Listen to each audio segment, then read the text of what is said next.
이거를 왜 보도 안 했는지 뉴스버스는 얘기해야 됩니다. 사실은 이 사건은 핵심이 뭐 이게 찌라시에 보도됐든 뭐 일간지에 보도됐든 꼭지가 한 꼭지건 열 꼭지건 지금 이게 핵심이 아니고요. 지금 디지털 자료가 나왔습니다. 디지털 자료가 나왔어요. 그래서 이것이 지금 온 국민의 관심사가 됐고, 이게 보면 언론을 통해서 공개된 김웅 의원의 텔레그램 화면입니다. 지금도 쓰고 계신 프로필 사진이에요. 이게. 손준성 보냄 이렇게 써 있죠. 왼쪽부터 세 번째 화면을 보면 손준성 보냄 위쪽에 있고, 이게 판결문입니다. 아까 그 존경하는 장제원 의원님께서 9월 1일 밤 9시 반에 김웅 의원님하고 기자분하고 통화한 녹취록을 보여주셨어요. 그 녹취록에 보면 김웅 의원께서 실명 판결문을 본 적도 없어요, 이렇게 말하는 내용이 나옵니다. 사실이 아니죠. 실명 판결문을 보지 않고 보낼 수 있습니까? 상식적으로 불가능하죠.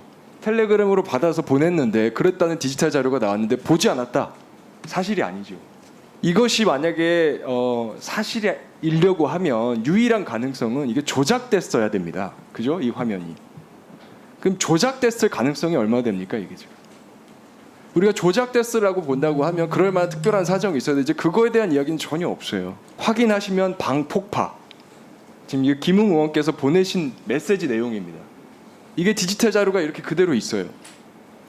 이 내용에 대해서 김웅 의원께서 오늘 뭐라고 해명을 하셨냐면, 대화방을 삭제한 것은 위법 여부와는 무관하게 제보자의 신원을 보호하기 위한 일상적인 일입니다 라고 했어요.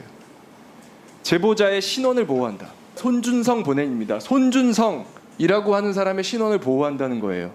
만약에 손준성이라고 하는 이름이 조작됐다고 하면 그거 자체로 보낸 사람은 보호가 되는 거죠. 가명을 쓴 거니까요. 이걸 폭파하라, 그래야지만 신원이 보호된다 라고 하는 얘기는 손준성이라는 이름이 실명이란 얘기입니다. 그래서 김웅 의원의 해명 자체로 이것은 조작됐을 가능성이 거의 없다라는 게 드러나는 상황입니다.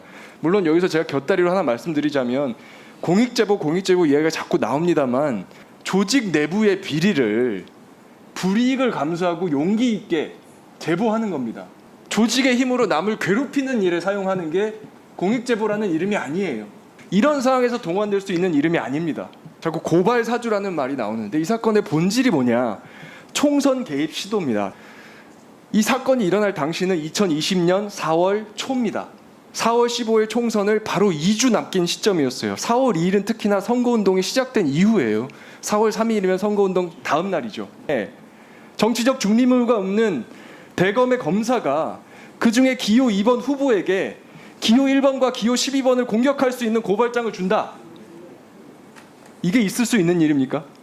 그래서 이 사건의 본질은 고발 사주가 아니라 총선 개입입니다. 이것은 공직선거법상으로 제85조 1항 선거 관여 금지입니다. 선거 관여 금지 위반이에요. 86조 1항 2호에는 이런 내용도 있어요.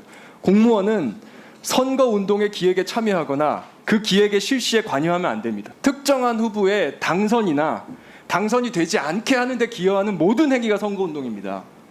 지금 이 고발장이 기호 2번 후보에게 넘어가서 기호 1번, 기호 12번 공격하는 데 쓰이거나, 또는 이 고발장이 검찰에 다시 접수가 돼서 압수수색 영장이라도 청구가 되고, 그 압수수색 영장이 청구된 사실이 보도되는 것 자체만으로도 특정 후보의 당선이 되지 않게 하는 데 기여하는 행위가 됩니다. 그래서 이것은 공무원이 자기의 지위를 이용하여 선거운동의 기획에 참여하거나 그 기획에 실시하는 관여행위가 될 여지가 굉장히 다분한 행위입니다. 마찬가지로 이것도 형사처벌 대상이고요. 공소시효가 특히나 공무원이기 때문에 10년입니다. 아직 많이 남았습니다.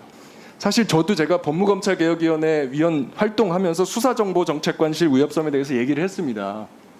수사정보가 아닌 다른 정보를 수집한다라고 해서 저희가 위험하다고 생각했지, 수집이 아니라 전혀 엉뚱한 이런 행위, 어떤 실행행위라고 기호 2번 후보를 접촉하고 이런 거를 예상한 적은 없어요. 그리고 제가 알기로도 대한민국 헌정사에 검찰이 과거의 독재정부 하에서 정말 많이 힘든 상황들이 있었지만, 그럴 때도 정보기관을 동원해서 어떤 일을 했었지, 대검의 현직 검사가 직접 특정 후보에 접근해서 이렇게 연락을 하고 정보를 내놓는다, 이런 일은 저는 보질 못했습니다.